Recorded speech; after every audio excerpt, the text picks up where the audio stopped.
Once again, welcome to my YouTube channel, A1C, high blood sugar as it relates to diabetes. Today we're going to talk about what is a diabetic foot ulcer. What is a diabetic foot ulcer? Pronounce ulcer correctly because it's very, very serious. Previous video, you noticed dry skin on the bottom of the foot and probably on the top of the foot and in the palms of your hands. But eventually, it could start moving towards a condition like this. This is a diabetic foot ulcer. A diabetic foot ulcer is an open sore or wound that occurs in approximately 15% of diabetics. Of those who develop a foot ulcer, 6% will be hospitalized due to infection or other ulcer-related complications. This is very, very serious. If you choose to ignore high amounts of sugar in your blood, an A1C of 11, 10, 11, 12, 13, 14, then this is a possible condition that you could develop.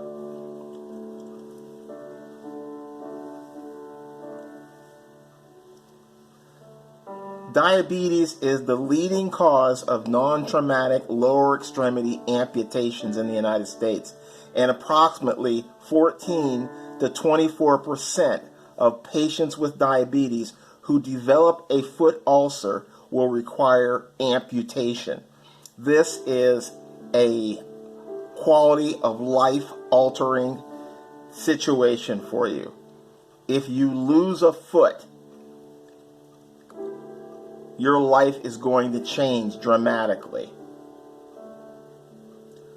I tell guys all the time, it's kind of tough to get a date if you only got one foot because you failed to keep your blood sugar under control.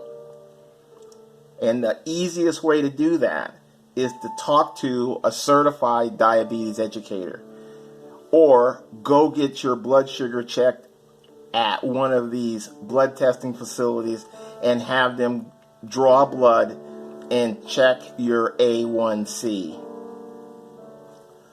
Foot ulcerations precede 85% of diabetes-related amputations.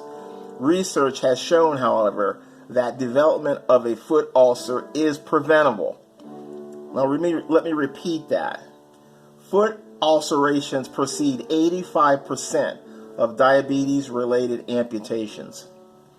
Research has shown, however, that development of a foot ulcer is preventable.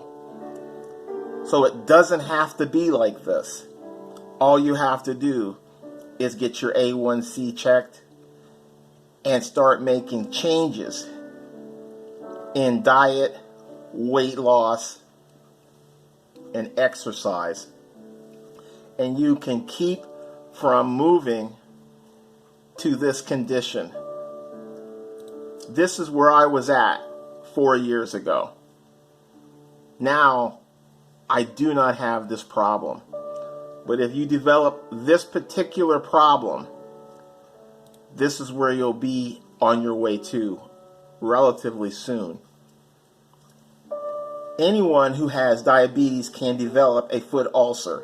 Native Americans, African Americans, Hispanics, and older men are more likely to develop ulcers. People who use insulin are at higher risk of developing a foot ulcer, as are patients with diabetes-related kidney, eye, and heart disease. Being overweight, using alcohol, and tobacco also play a role in the development of foot ulcers. Let me repeat that. as are patients with diabetes-related kidney, eye, and heart disease. Being overweight and using alcohol and tobacco also play a role in the development of foot ulcers. Ulcers form due to a combination of factors, such as a lack of feeling in the foot, poor circulation, and duration of diabetes.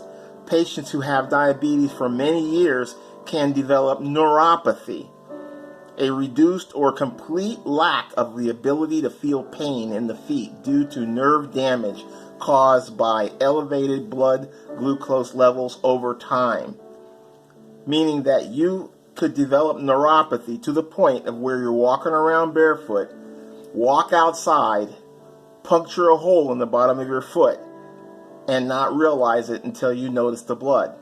And I've met people that have gone through that. And then they still ignored it. Since they had such poor blood circulation in their foot, the wound didn't heal.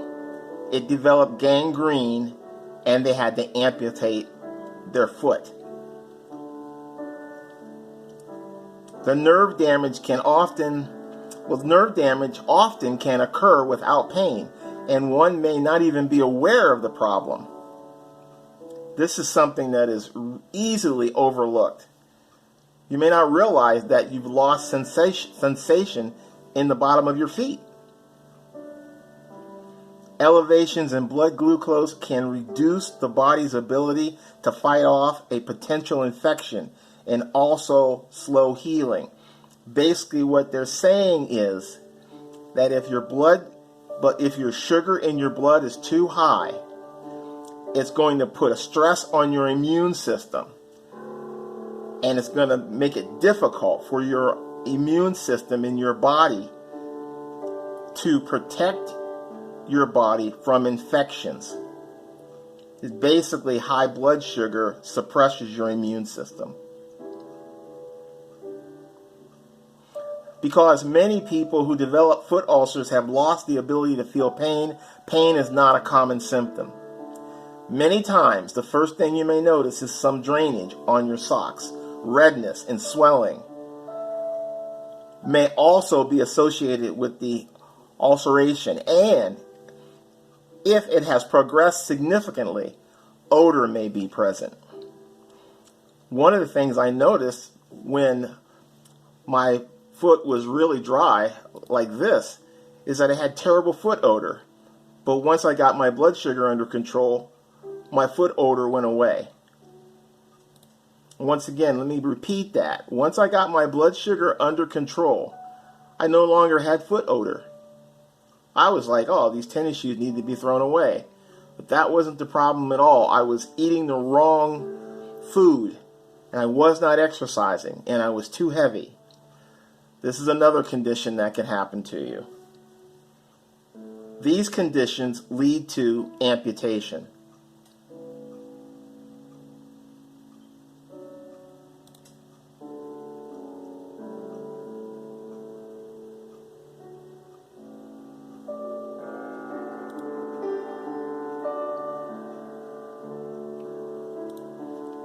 It is imperative that you get your A1C checked.